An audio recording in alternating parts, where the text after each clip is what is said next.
warahmatullahi wabarakatuh.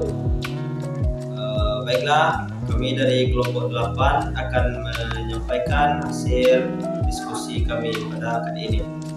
Sebelumnya perkenalkan, saya Ahmad Ramadhani dengan BP 221024-2007. Saya Gusti Putri Permata dengan BP 221024-2019. Saya Ilham Hidayat nomor BP 121024-2030. Saya Nanti Diana dengan BP 121024-1020. Saya Nadia Ramadhani Inggris dengan BP 121024-2024. Pada presentasi kali ini kami akan membahas tentang sel hewan dan sel tumbuhan. Pengertian sel. Sel merupakan unit terkecil yang menyusun tubuh makhluk hidup dan merupakan tempat terselenggaranya fungsi kehidupan. Dengan kata lain, dalam biologi, sel adalah kumpulan paling sederhana yang dapat hidup dan merupakan unit penyusun semua makhluk hidup. Selanjutnya, pengertian sel tumbuhan. Sel tumbuhan adalah sel yang menyusun fungsi kerja dari seluruh fungsi kehidupan tumbuhan. Sel tumbuhan merupakan bagian terkecil dari setiap organ tumbuhan. Sel tumbuhan adalah penggerak dari suatu tumbuhan itu sendiri. Peran sel tumbuhan adalah memulai pertumbuhan awal, menyerap makanan, hingga menghasilkan buah. Sel tumbuhan memiliki ukuran yang lebih besar dari sel hewan. Materi selanjutnya adalah pengertian sel hewan. Sel hewan adalah unit fungsional dasar yang membangun tubuh hewan. Sel hewan adalah nama umum untuk sel eukariotik yang menyusun jaringan hewan. Selanjutnya, bagian-bagian sel tumbuhan. Pertama, membran sel. Membran sel berfungsi untuk melindungi dan mengatur pergerakan zat yang keluar masuk sel. Kedua, dinding sel. Dinding sel yang dimiliki oleh tumbuhan ini memiliki fungsi sebagai pelindung dari sel tumbuhan. Ketiga, plasmodis mata merupakan pori-pori penghubung pada dinding sel, memungkinkan setiap sel tumbuhan berkomunikasi dengan sel berdekatan lainnya. Ini berbeda dari jaringan limfa yang digunakan oleh kulit. Yang keempat, plastida, terutama kloroplas yang mengandung klorofil, pigmen yang memberikan warna hijau bagi tumbuhan dan memungkinkan terjadinya fotosintesis. Selanjutnya, sitoplasma. Fungsinya adalah yang pertama sebagai tempat berlangsungnya reaksi kimia, yang kedua perantara transfer bahan dari luar sel organel atau inti sel, dan yang terakhir adalah nukleus atau inti sel. Inti sel tersusun atas membran cairan inti, neoplasma, kromosom, dan anak inti, nukleus. Fungsi nukleus adalah untuk mengatur seluruh kegiatan sel itu sendiri. Baiklah, saya akan melanjutkan materi selanjutnya, yaitu bagian-bagian dari sel. Selanjutnya yaitu ribosom yang berfungsi sebagai tempat membuat atau mensintesis protein. Selanjutnya adalah retikulum endoplasma yang berfungsi untuk membentuk dan menyalurkan bahan-bahan yang dibutuhkan oleh organel-organel sel. Terus badan Golgi yang berfungsi untuk memodifikasi bahan-bahan yang dihasilkan dari retikulum endoplasma dan menyalurkan ke organ-organ yang membutuhkan. Selanjutnya adalah mitokondria yang berfungsi sebagai tempat penghasilan energi.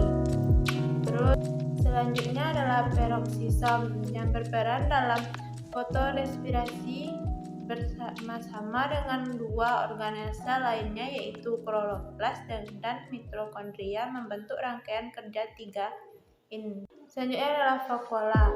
Vakuola berfungsi untuk mencerna makanan, mengeluarkan zat sisa, dan mengatur keseimbangan air dalam sel. Yang terakhir adalah kloroplas yang berfungsi sebagai tempat berlangsungnya fotosintesis dengan bantuan sinar matahari. Baiklah, saya akan menjelaskan tentang tabel perbedaan sel hewan dan sel tumbuhan. Yang pertama, kita lihat dari bentuk selnya. Pada sel hewan, macam-macam dan bisa berubah.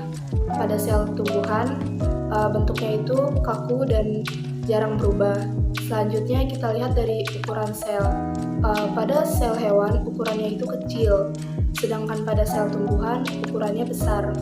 Selanjutnya dilihat dari dinding sel. Pada sel hewan, tidak ada dinding sel, sedangkan pada sel tumbuhan mempunyai dinding sel. Selanjutnya, matriks ekstraseluler. Pada sel hewan ada, tetapi pada sel tumbuhan juga ada. Selanjutnya di peroksisom. Pada sel hewan memiliki peroksisom dan sel tumbuhan juga memiliki peroksisom. Selanjutnya di lisosom. Pada sel hewan banyak terdapat sel. Alat dan bahan pratikum. Pertama, mikroskop cahaya. Kedua, gelas objek. Ketiga, gelas penutup. Keempat, gelas piala. Kelima, pipet tetes. Keenam, pinset. Ketujuh, pisau silet. 8, bawang merah. 9, cabai. 10, aquades. Selanjutnya yaitu cara kerja pratikum. Pertama, tetesi gelas objek dengan 1 tetes aquades menggunakan pipet tetes. Selanjutnya dikupas lapisan-lapisan pada cabai merah menggunakan pisau silet. Langkah ketiga, diambil lapisan yang tipis pada cabai merah dengan menggunakan pinset. Selanjutnya, diletakkan lapisan tadi pada gelas objek yang telas ditetesi aquades. Selanjutnya yaitu ditutup preparat dengan gelas penutup preparat. Selanjutnya, diamati preparat dengan menggunakan mikroskop. Terakhir, digambar dan diberi keterangan objek yang diamati di bawah mikroskop pada lembar kerja. Berikut kami lampirkan hasil dokumen.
Sekian presentasi dari kami. Kalau ada salah mohon dimaafkan. Wabillahi taufiq wal hidayah.